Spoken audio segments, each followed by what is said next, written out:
that you guys can hear me. Can you type a one in the chat if you can hear me now? Hello, can you hear me now? So I think you guys can hear me because I can see my avatar lighting up. So I guess I'll start all over again. So I came in today because I had heard, that they had arrested a suspect in the Joshua Brown murder, that recent murder that occurred on Friday, October 4th. And the police are saying that all of this is related to drugs. They claim that Joshua Brown was selling drugs, and this is how all this started. And now that you guys can hear me, let me just go through what I was saying when you couldn't hear me. So they are saying that three men drove from Alexandria, Louisiana to Dallas to buy drugs from Joshua Green. They say that what happened is they got there and that one of the suspects by the name of Thaddeus Green, who is 22 years old, and Joshua Brown were outside of the car talking, and they got into an argument. Now, before I go on, let me give you the names of the other two. So there was Thaddeus Green, who was 22. There was Jacarius Mitchell, who was 20. And then there was Michael Mitchell, that was 32. So these three guys are supposedly supposed to have driven from Louisiana to Dallas to buy drugs from Josh. So again, Josh and Thaddeus were standing outside the car. They were talking. Evidently, one word led to another. They end up in an argument. Now, let me pause again.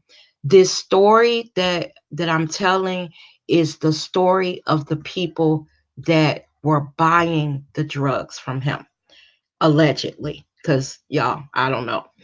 So they said that when the guy named Thaddeus and Josh got into an argument, one of the guys got out the car. Jaquarius Mitchell got out of the car, and he claims that that Joshua Brown shot him. Now he says that when Joshua Brown shot him, then Thaddeus Green shot Joshua Brown in the lower part of his body. Then he says that what they did is they took off. Before they took off, they grabbed the backpack that Joshua Brown had. And I guess if we're to believe what the police are saying, in that backpack, there was the drugs that they had driven all the way from Louisiana to buy from Joshua Brown. And they took his gun, the gun that he had just shot one of them with. Now, the reason why I keep on harping on these drugs is because this is what the police are saying that they found in Joshua Brown's home. They said that they found 12 pounds of marijuana, 149 grams of THC cartridges, and $4,157 in cash. Now, the reason why I bring that up is think about it, y'all. They're saying that these guys drove all the way from Alexandria, Louisiana to Texas to buy marijuana. Y'all, okay, I'm just giving y'all what the police said. It just seems like to me that we're not talking about cocaine. We're not talking about pills. We're not talking about heroin. We're talking about marijuana. So they drove all the way from another state to buy some weed. They get in an argument with the guy that they allegedly are buying this weed from. And then he shoots them, they shoot back at him, and one of them ends up in the hospital. So let me go on from there. So the one guy, the one that's telling them the story, Because what happened is after they claimed they took the backpack with the drugs in it and Joshua Brown's gun, they took off. And I guess the other guy was hit so bad they had to take him to the hospital, the Jaquarius Mitchell guy. So he is the one that is giving the police this story about what happened. They're saying that the other two are still at large, that they're still out there, and that they're considered armed and dangerous. You know, y'all, the part that bothers me about this is that, first of all, Joshua Brown is not here to give his side of the story. Secondly, and I'm just going to be honest here, when I heard that Joshua Brown had been murdered, just like a lot of y'all, I thought that there was some funny business there.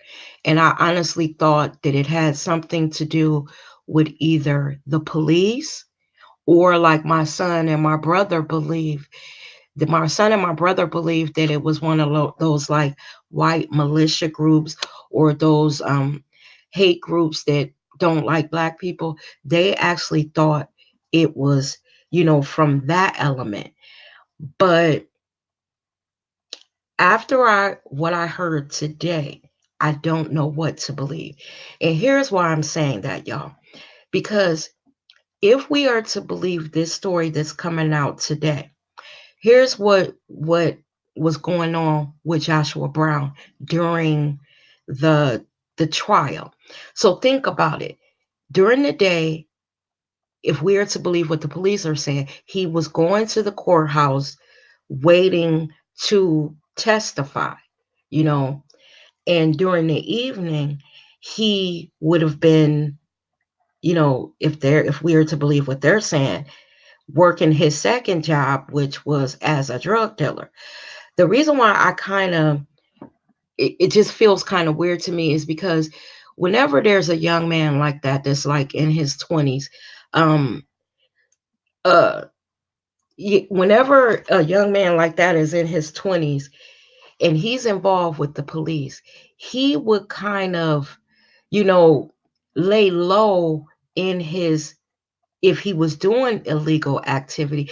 Just say he knew he was going back and forth to the courthouse, and he knew that he was doing something on the side, he would be paranoid that maybe the police are keeping an eye on him, or the attorneys are watching him. So if he had some illegal activities going on, it just seems like to me that he would have laid low with that.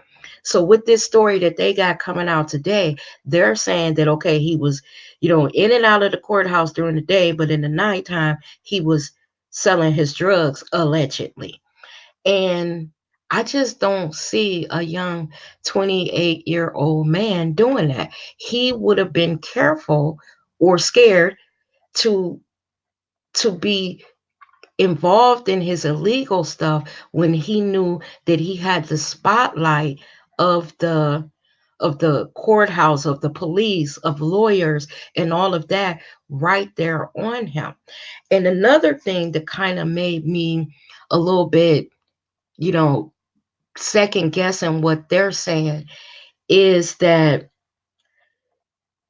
if he was going to meet three guys, just say all of this is true, and he was going to meet three guys for a drug deal, why did he show up by himself? Okay, if he's any low budget drug dealer, any big time drug dealer, whenever they're dealing drugs and they know they're meeting, a group of people, they're not going to come by themselves. He didn't have anyone looking out for him. Did he think he was that bad that he could show up at this quote unquote alleged drug transaction by himself? And then what these guys claim went down. Because, see, think about it. How do we know that he showed up at that transaction? Just say that he was selling drugs, that he showed up at that transaction. And when they saw that he was by himself, they didn't try to rob him and he shot them. See, we only have their word of what happened. That, you know, they were in an argument. One of the guys got out and, you know, and then when he got out, Joshua Brown just immediately shot at him and all of that.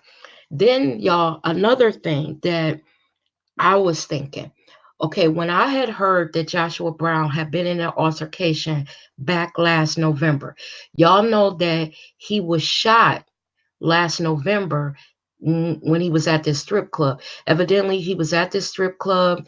I guess he was out with some friends.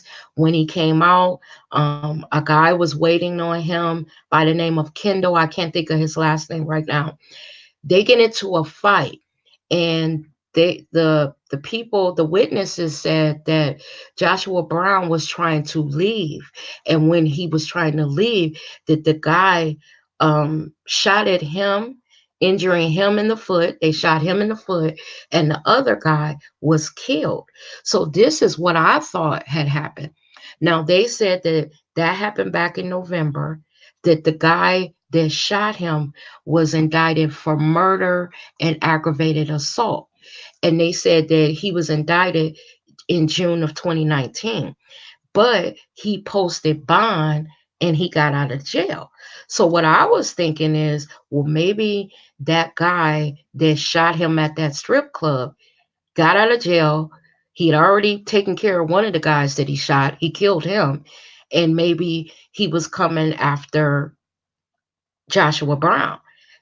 That was one scenario that I had. Then I got to thinking, I said, how did a black man that was indicted on a murder charge and aggravated assault, meaning attempted murder on Joshua Brown, how did he post bond and get out of jail, y'all? I mean, do we?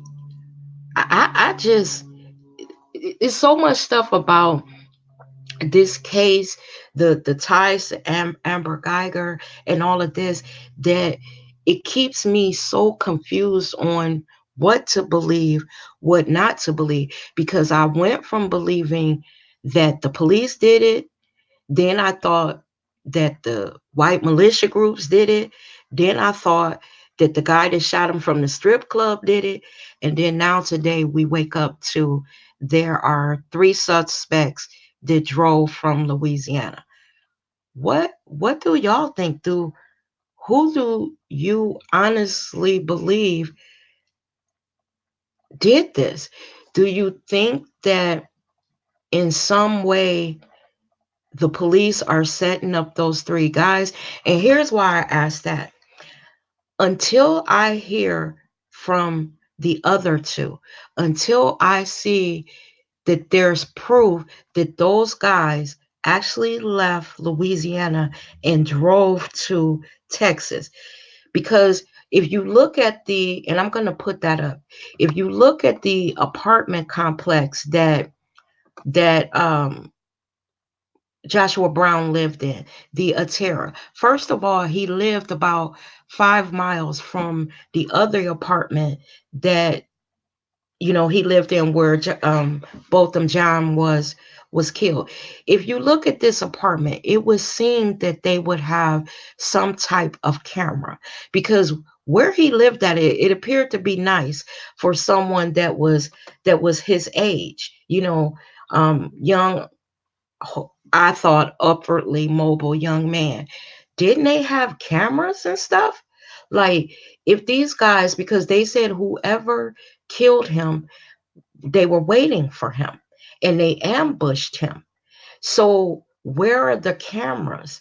So my thing is, I was gonna do a whole show on this whole thing about the Joshua Brown murder this Saturday. But in light of what happened today, I want to hold off, because I want them to catch those other two guys, and those other two guys to give their account of what happened. I'm also sorry that they put out what the first guy said, because when they catch the other two, now that they know what the first one said, they're just going to match their story up to his. But I want to see, is there proof that they actually left Louisiana, and is there proof that they actually arrived into Dallas? Because y'all, something that I watched on, I forgot whose channel I was watching, and they said, how do we know that the police are not framing these three young men? You know, so in this whole Amber Geiger saga, drama, whatever, you got five black men who we wouldn't have even known about had it not been for that Amber Geiger case. Okay, first of all, you got Botham Jean, who she killed. You got Joshua Brown, who was killed 10 days. And now these three other men from Texas. Don't this seem like kind of bizarre to y'all? Now, this all could be just what they said, that Joshua Brown was involved in drugs. He was a drug dealer. I just hate that that narrative was put out there about him. Y'all, these are the guys that are still at large. Thaddeus Charles Green and Michael Diaz Mitchell. Now, it seems like the Mitchell guys, they must be brothers. So it just seems like, to me, that this story is getting so convoluted. You know what I mean? I hope, and I know this is probably just me talking from watching Joshua Brown in that court trial, because when he was sitting there and he started crying, y'all, he looks like so many of the young men that are in my family that are his age. He puts me in the mind of my nephews. He reminds me of my son and all of that. And when I sat there and watched that young man cry at the death of his neighbor who he had just met that day, it touched something in me. Because the thing is, if you are the mother of a young black male, you are worried that something like this could happen to them. I was talking to my son, about um, being careful out there. Every time he leaves my house, I say to him, watch your back out there, be careful, go straight home, make sure you call me when you get there. And he's 32 years old. I just hope that Joshua, this stuff that we're hearing about him is not true, that he was selling drugs, because y'all know what's going to happen. Y'all know what's going to happen. That's going to define in the public's eye everything that he is. It's not going to matter that he went to college down in Florida and he graduated. It's not going to matter that he was going to play football. It's not going to matter that he owned those Airbnbs in different states. It's not going to matter that he was trying to do a little roofing contracting work. It's not going to matter that he calls himself a young entrepreneur.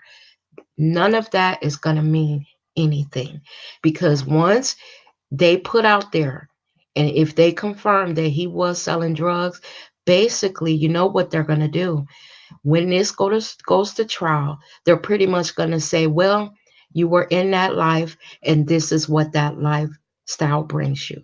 And basically, his family is going to be made to feel, well, you raised a young drug dealing thug. What did he expect? See, that's the part that, as a black mother, a black woman, that I'm tired of, you know, them doing with the men in our community, because they frame everything. And the part that bothers me is their kids are out selling drugs, their kids are out doing drugs, but when it's a young black male, he's considered a thug. you know, no matter what his background is, they're going to forget. It's not even going to matter that this boy was a college graduate. It's not going to matter. None of the good that he did in his life, once they paint this narrative that he was a young drug dealing thug, none of that other stuff is even gonna matter. So I just want to ask y'all before I get out of here, who do you what do y'all believe now after, and this is pretty much why I'm doing the video, because I want an immediate response from everybody else. Because y'all, once I heard this today, I was like, what? He was accused of selling drugs. So, do y'all believe, first of all, that he was selling drugs? If you believe it, I guess put the number one in the chat. And okay, if you don't believe it, then I guess put the number two in the chat. I'm trying to think, y'all. I don't know. It hurts me to say that they wouldn't say it if they didn't have proof positive that he was involved some way in drugs. So I'm going to put the number one. I believe that maybe he was. God, Lord, I didn't even want to believe that about him. And then the second question I have, if you don't believe that he was selling drugs, if you believe that maybe this is still the police trying to create a narrative now, trying to reframe the story and get it off of them. Okay, so y'all believe too that it's the police, or you believe too that he wasn't selling drugs? See, I'm still torn, y'all, because, and this is why, y'all.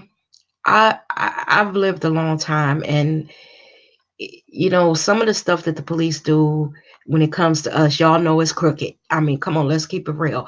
We have seen stuff in our neighborhoods that we know is crooked, is wrong against us.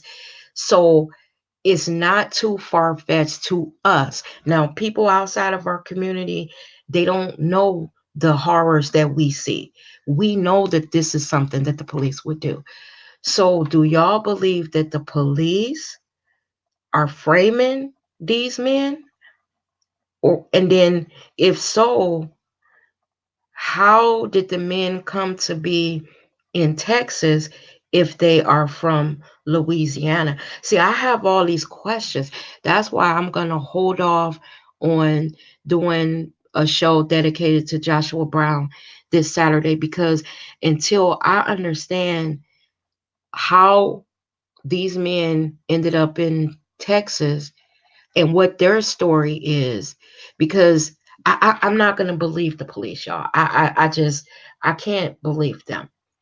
Um, Tracy Tolliver says, I need to see video footage. They can't catch killers all day, every day, but they catch this one right away. That is true. I didn't even think of that. And think about it, y'all. Josh was just killed last Friday. Isn't today Tuesday? So they found them over the weekend. It was that quick. Think about that, y'all. Did they want to hurry up and get this case closed because we as the Black community was crying foul?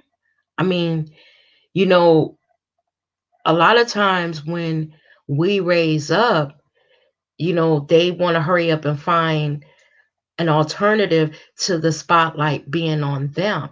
And y'all, in doing my research for the show Saturday, what I found out is that police department in Dallas, they said that they're like the most corrupt police force with the highest rate of convictions that are not valid.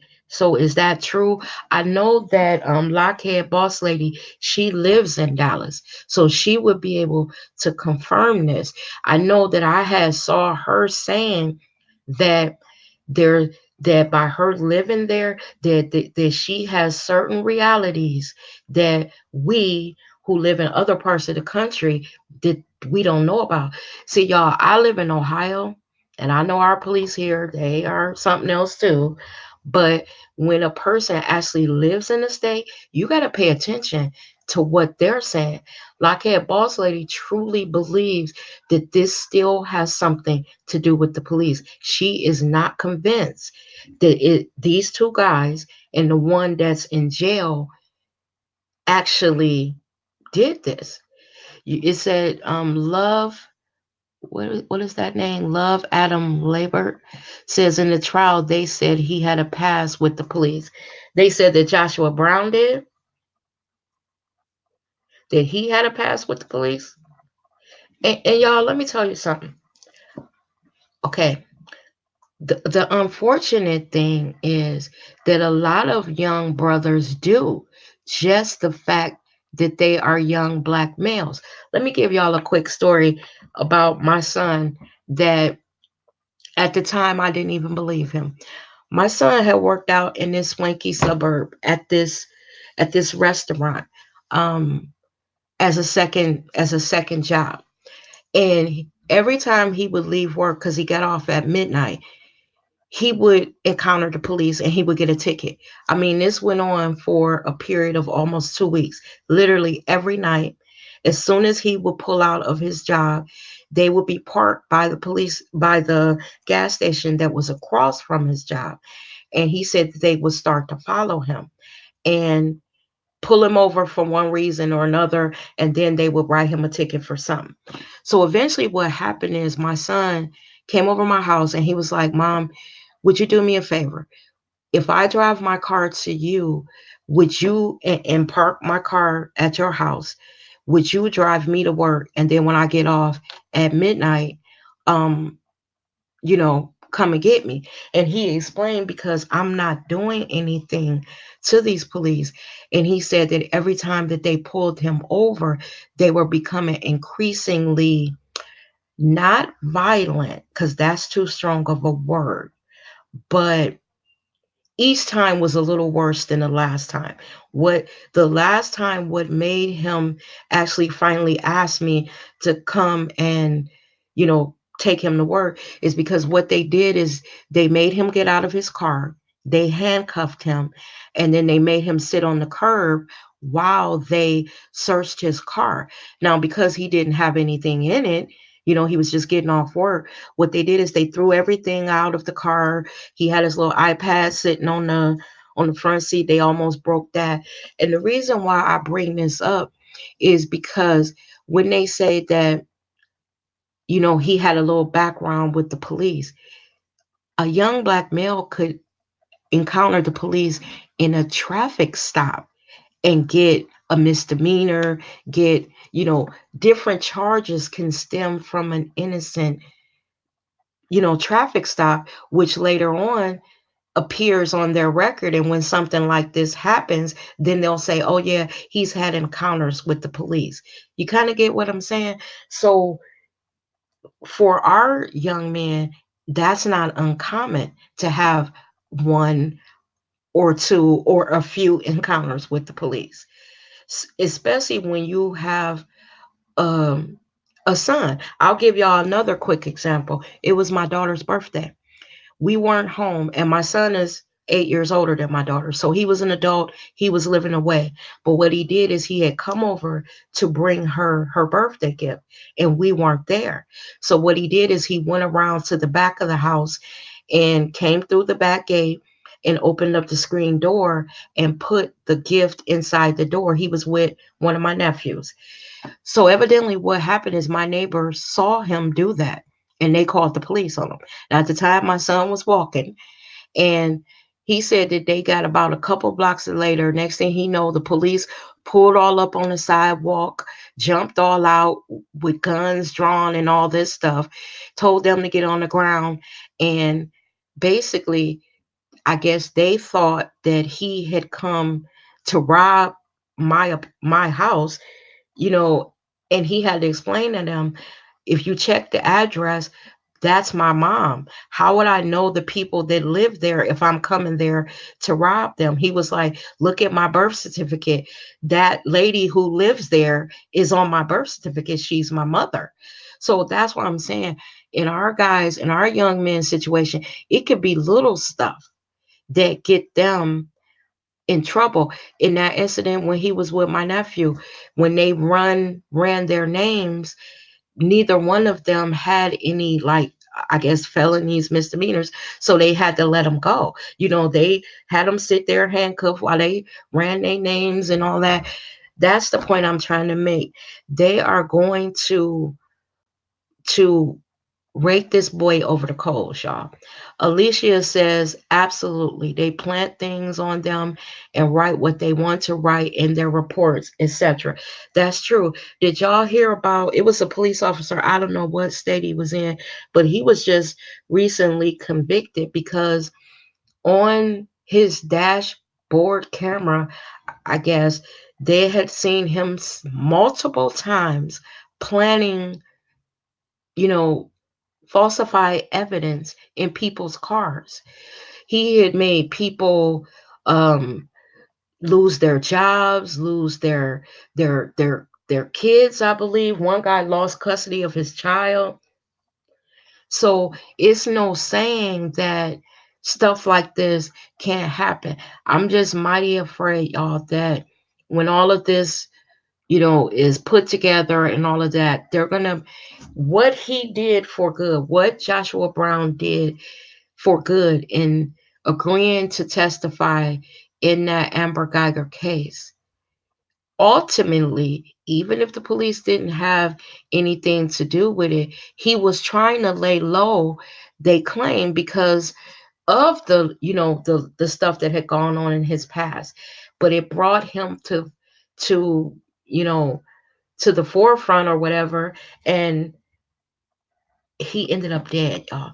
Now, again, I don't know if this stuff that they claim that he was doing, if he really was selling drugs. I don't know if this is true. I want to ask y'all again before I get out of here. Do y'all believe that he was selling drugs? Because that's more what I wanted to know.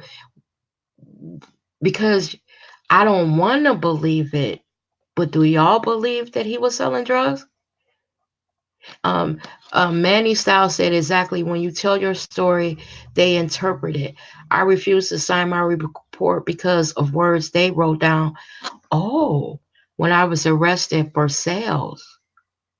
Oh my God. Yeah, they do. Um, and she said they sure do. See, we have been the brunt of all kind of crazy stuff to us. So, and I'm just going to keep it real, y'all. We don't believe shit until shit happens. So, I'm not going to believe it until they prove that he was selling drugs. I'm not going to believe that those guys drove all the way from Louisiana to buy some weed, y'all. Now, I don't smoke marijuana. I ain't never smoked marijuana. But why would they have to drive all to another state to buy some weed? Like I said, they weren't buying cocaine, heroin, all this other crazy mess that's out here. Now, they weren't buying all that. Why couldn't they buy some weed? So let me just make sure I'm understanding. They could not buy weed anywhere between Louisiana and Texas, no place in between. They had to drive all the way to another state.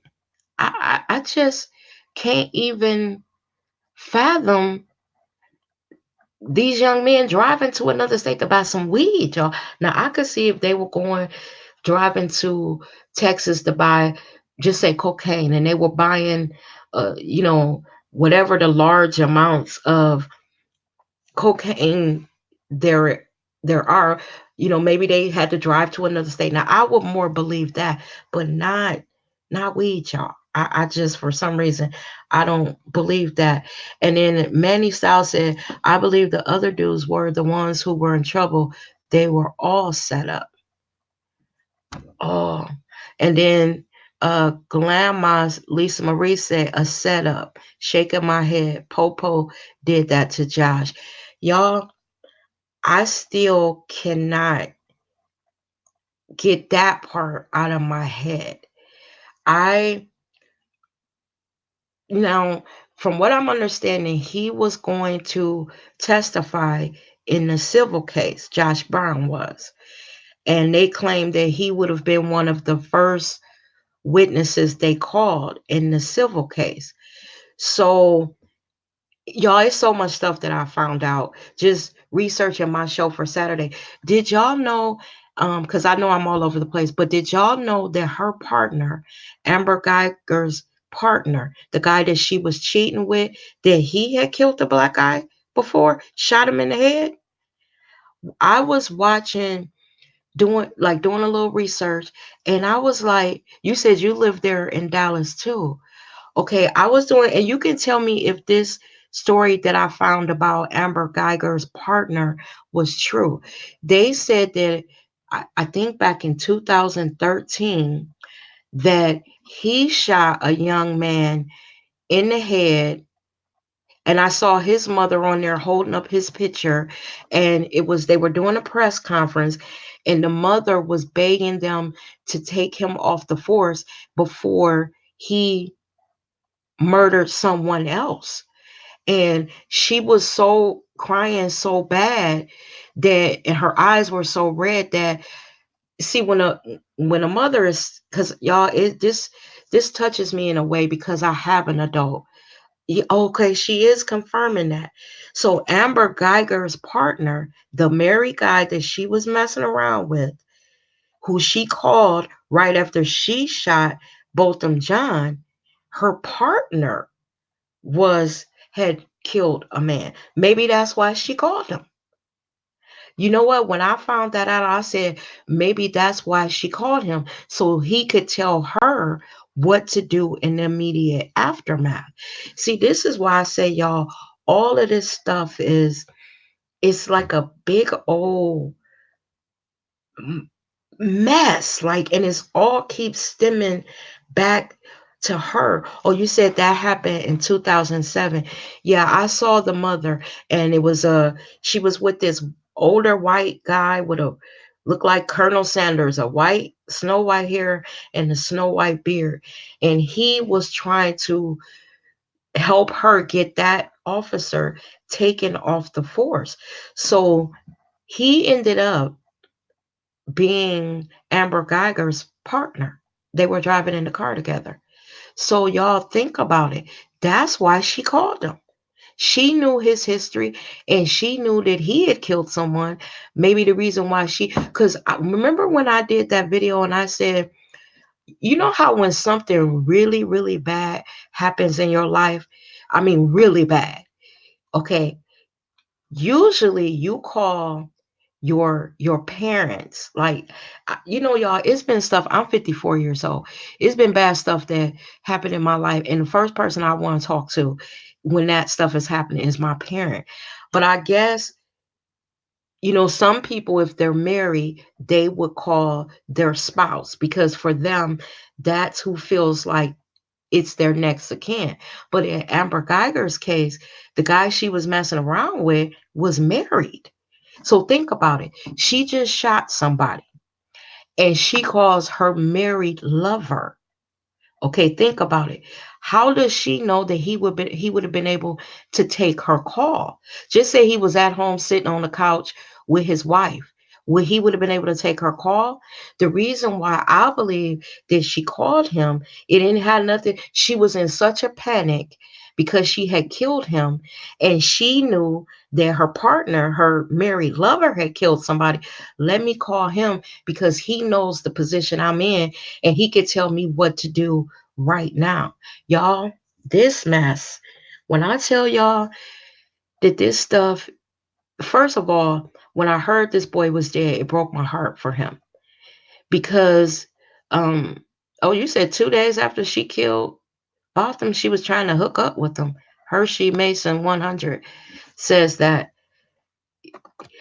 You know what? When I was watching the trial with her, I got so sick of us supposed to feel sorry for Becky that I had to keep turning away because she they was making it all about her.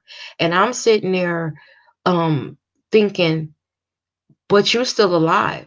There's still going to be a place where your people can come visit you and talk to you and touch you and whatever.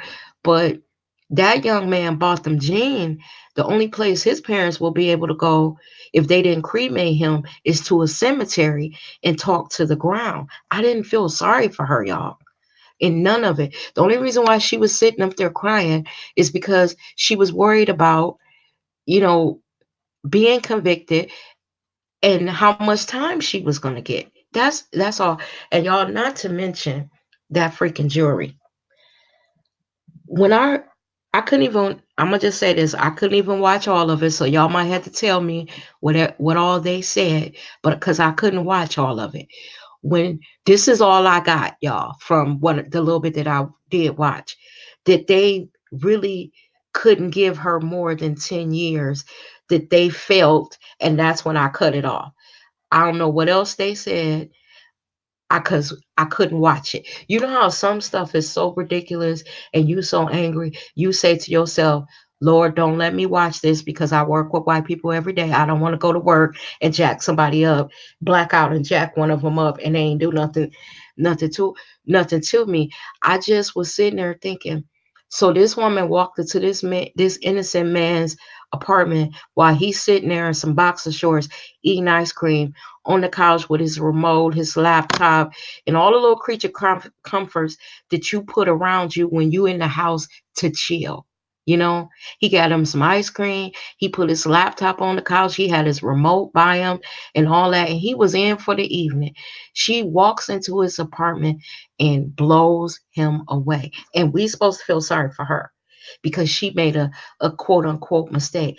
I was so disgusted that y'all, I could not watch her testimony because I was getting so angry that I was angry. Have you ever had that anger that's in your throat and in your chest and you almost feel like you're about to have a heart attack? I said, I cannot watch this because this makes no sense to me. Manny Styles says, since when you know someone convicted of murder, getting 10 years. And Manny, did you hear? Now, this is another thing that I didn't know, and it's because I did not watch the whole trial all the way through. See, I thought I had heard that if she got the 10 years, she would do the 10 years, that there would be no chance for appeal, but I heard it wrong. What I didn't understand is if she got 10 years or less, she would be able to appeal it. And what they're saying is she may be out in 5. Now that's what they were saying in the immediate aftermath of the trial. But now they're saying she may not even do the damn 5. See, to me, if it had been me on the jury, I think she should have got a year for every year that Botham Jean lived. That should have been the least amount that she should have got. At least 28 years. Manny says, right, ain't no woman walking to someone else's house and think it's theirs. And then Manny, let me just hit you with this. Okay, think about if you lived in an apartment complex and you walk up and your door, because y'all, this is what I believe. I believe that Botham, that his door was unlocked. Okay, now remember, she said that when she was standing outside of the door, she heard noise in the inside. Now I'm talking to the women here. I know if it was me, y'all, I live alone. I'm a empty nester. My kids are grown. My son's 32, my daughter's 24. If I got off work and I walked up to my door and I was getting ready to put my key in it and I heard some movement in the inside, you know the first thing I would do, y'all? Take off running. And I got a gimp leg because I done had surgery, but I would have that would have been one day that I would have ran like the track star that I used to be when I was a teenager. I would have, well, not a track star, but a person on a track team. I would have took off running. The average woman wouldn't have went in and engaged him, you know? Manny says, okay, Alicia Moore said she agrees because as women, we don't run towards danger. We take off running, damn near peeing on ourselves trying to get away. And then Manny says, no, we living longer now. She should have gotten a year for every year. Oh, yeah, I didn't even think of that. For every year he missed out on. Oh, my God. Let me put that up because that's really saying something. Yeah, and you know what, Manny, you're right. My grandmother is 94 or 95 years old. You're right. She should have got a year for all the years that he didn't live, for the children that he never had. She should have got a year for all of that. Because this is what hurt me about Botham. Think about him sitting there on that couch eating that ice cream. 1 second he's watching television, and the next second he's gone. He probably died. Well, I'm pretty sure he died not even knowing what he was dying for. He was on the other side, probably saying, what just happened? I was just sitting there eating ice cream. Who was that person that bust into my door? This young man died 28 years old, not even probably knowing what what what happened, you know? He's probably sitting on the other side, like, wait a minute, let me go watch the trial because I need to find out what went on. What was she doing in my apartment? Think about, and y'all, another thing that bothered me. You remember during the trial when they showed us the video from the first officers arriving on the scene? That's another part that that's true. Make Amber guilty again. That's another part that I could not watch because I couldn't see him laying there fighting for his life. But something that really caught my attention when I was looking at the scene from those officers from the viewpoint of their cameras. If y'all watched the trial, did you see that he had an ironing board set up in the living room? That where he fell at was right by his couch. He wasn't near the kitchen. So that whole thing that she gave where he was advancing towards her, that shit was a lie. Because anybody who ever ironed, they know if you bump the iron is going to be laying on the floor. It's going to fall off and it's going to be laying on the floor. His iron was still standing up. The police had to scoot the ironing board over so they can get back and forth. And y'all, something else that bothered me about that, she didn't try to help him. So her thing was she was in the wrong place. She made a mistake. When you realize that, you are trained to administer CPR. Why didn't you try to help him when you realized that you had just shot and killed and possibly killed an innocent man? And then Alicia says she was trained for things like that. Why go and shoot him? So she would have called her back up and waited. So I don't want to hear that she should be good under pressure. And that was minor. Well, y'all, I'm gonna tell you something that happens too. Y'all, I'm originally from Cleveland, and Cleveland is where the Tamir Rice police shooting, you know, the little young boy that was 13 years old, 12 or 13, and a police officer rolled up on him and shot him practically before his feet hit the ground getting out the police car. Okay, first of all, y'all know he wasn't convicted of anything. Tamir Rice died for no reason. You know he was fired from the police force that he was on. But I just read just last week that another police force here in Ohio has hired him, knowing that he killed that 12 or 13-year-old young boy and that it was this big, nationwide scandal. They wanted to hire him, you know? So that just show you that Amber Geiger probably get out and pretty much go to another area, train to be a police officer. In other words, she could have killed both of them. And I'm gonna call him Bo because it's easier to call him that. She could have killed Bo and do her little 3 to 5 or however many, 1 to 2, 28 days to a month, be out and be on another police force, because I almost believe that when they take one of us out, it's almost like a rite of passage for them. That they're saying, "Hey, hey, look at the guy that choked Eric Gardner. They told us, are you gonna believe us or your lying eyes, y'all? It's always something." Hershey Mason 100 says, while Botham was laying on the ground, she texted her lover, Martin Rivera, and said she effed up. Oh my God. And Manny said, we don't need police anymore. We need community leaders. That's true. And yeah, and Alicia says, that's true. They just moved them elsewhere. Last thing he needed was a gun. Yeah, the guy that killed Tamir Rice just got hired at another police force. Now, the funny thing about him, y'all, before he killed Tamir Rice, he worked at under another police force, and they let him go because they felt that he was too aggressive and that he didn't listen to command, and that he was doing what he wanted to, that he was reckless and, aggressive towards some of the defendants. So they let him go. And then he went to the force where he ended up killing Tamir Rice, and now he's with someone else. So y'all see that for her, she got the rest of her life to live.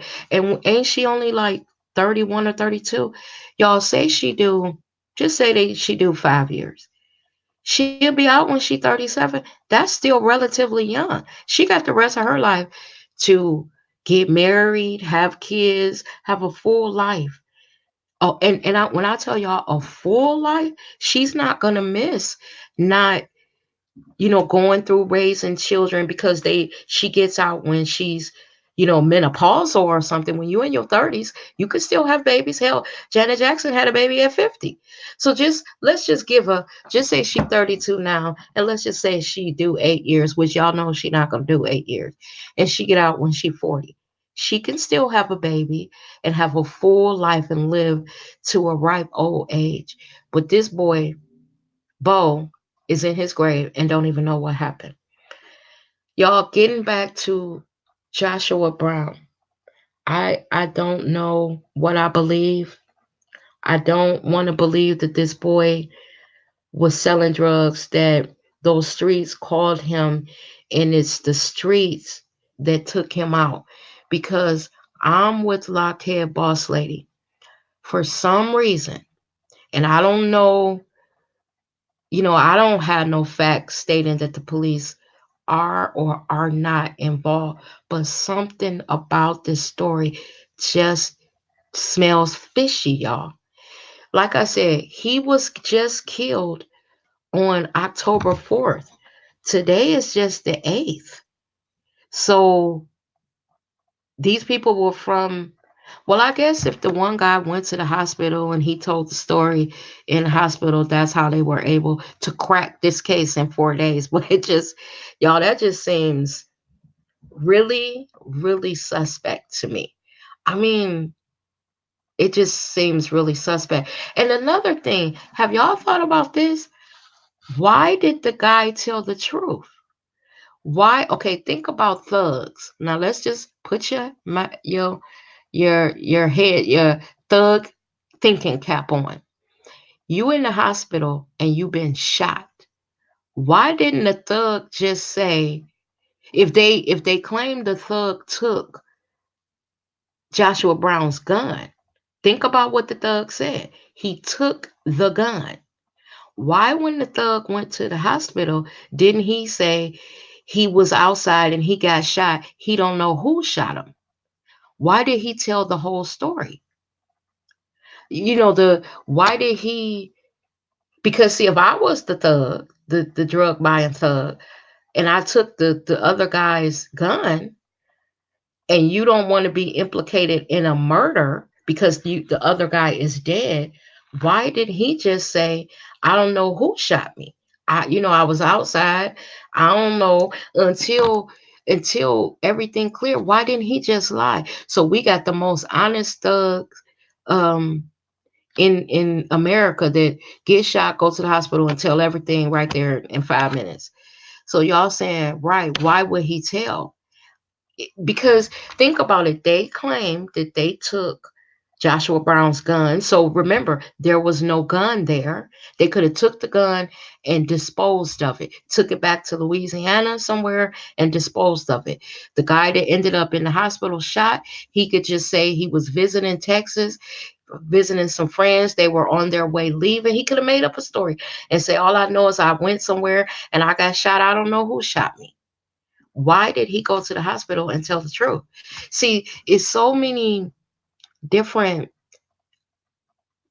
ways this could have gone down that's why I'm still rolling on the same boat that Lockheed boss lady who lives in Dallas is saying. She said, and when you a person who live in that city, when she says she don't believe these police, then I had to put some stock in what she's saying because she knows her local police better than someone who lives in another state.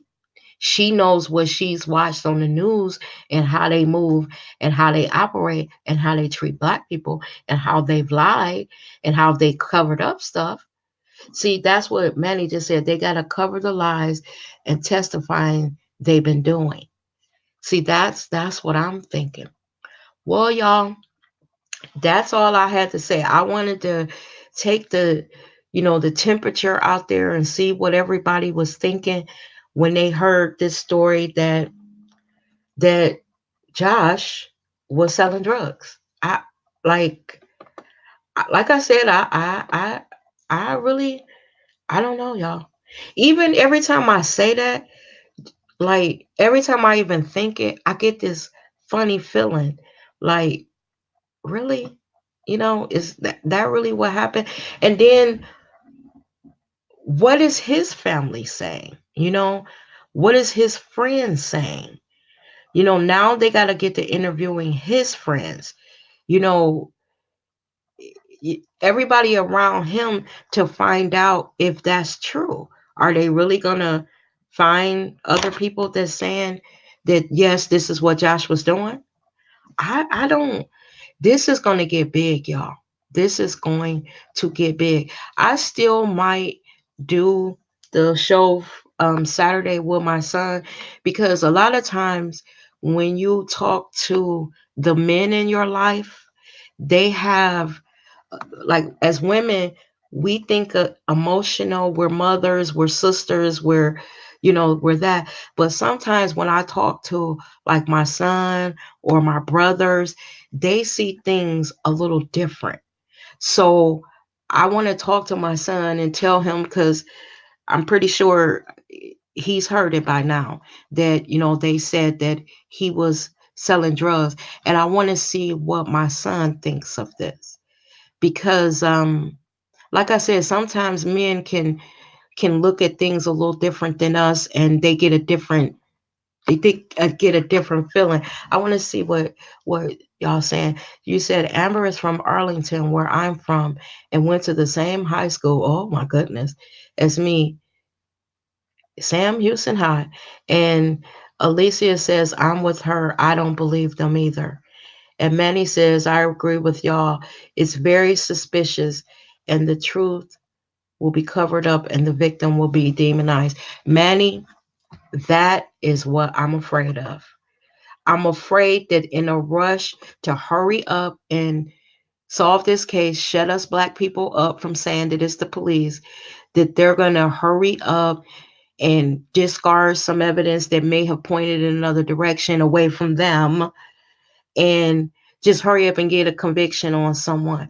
And I don't like I said, Joshua Brown looks like a lot of the young guys in my family right now. He really looks like he could be one of my family members.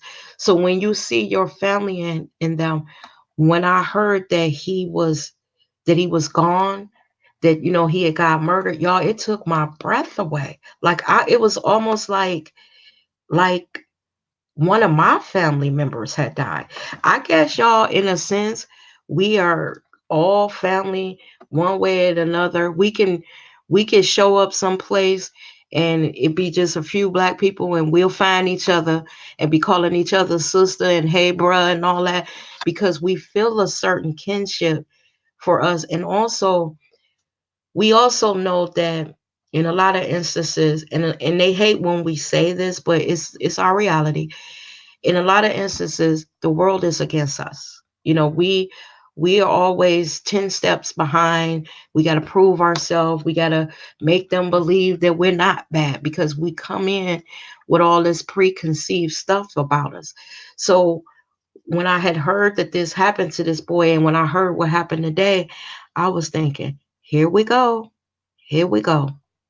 Because they are going to, I just put it this way, I couldn't imagine being his family right now, his true family, watching them sully his character. I just couldn't imagine being one of his loved ones right now. I just couldn't imagine it because what they're gonna do is when we watched him cry, the sympathy of the country was with him because when he bent down and they literally had to stop the trial for him to get his, see, look at them, they're saying Joshua reminds me of my nephew, absolutely, he looks like my brother. Think about it, look at this boy's face, don't he just look like somebody in your family?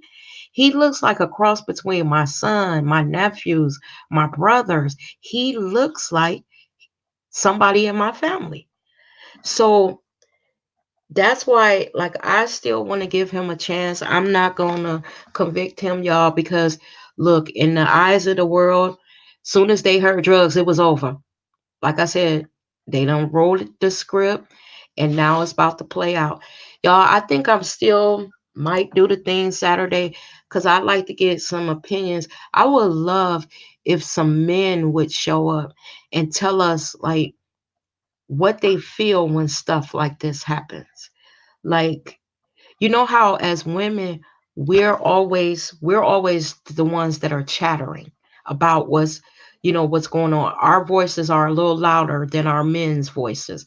But I wish we could get a whole bunch of brothers together and have them call in and just talk to us about when stuff like this happens. See, because a lot of times as women, we don't go through the same things that our men go through. We don't go through being labeled, young black male, you know, they have it worse than us as women out there in the world. So I wish and I'm gonna try to get my son to get some of his friends to call in. He's 32. He's had encounters with the police where they've done questionable things to them. And y'all, when I tell you that my son is so quiet that even for him to do this show with me, my worry was he wasn't going to talk. He's a person that sits and you could have a whole conversation with him and all he does is smile. And then at the end when he leaves you like, did he even say something? And the reason why I bring that up is they have a certain perception of all black men, that they're all thugs, that none of them are good.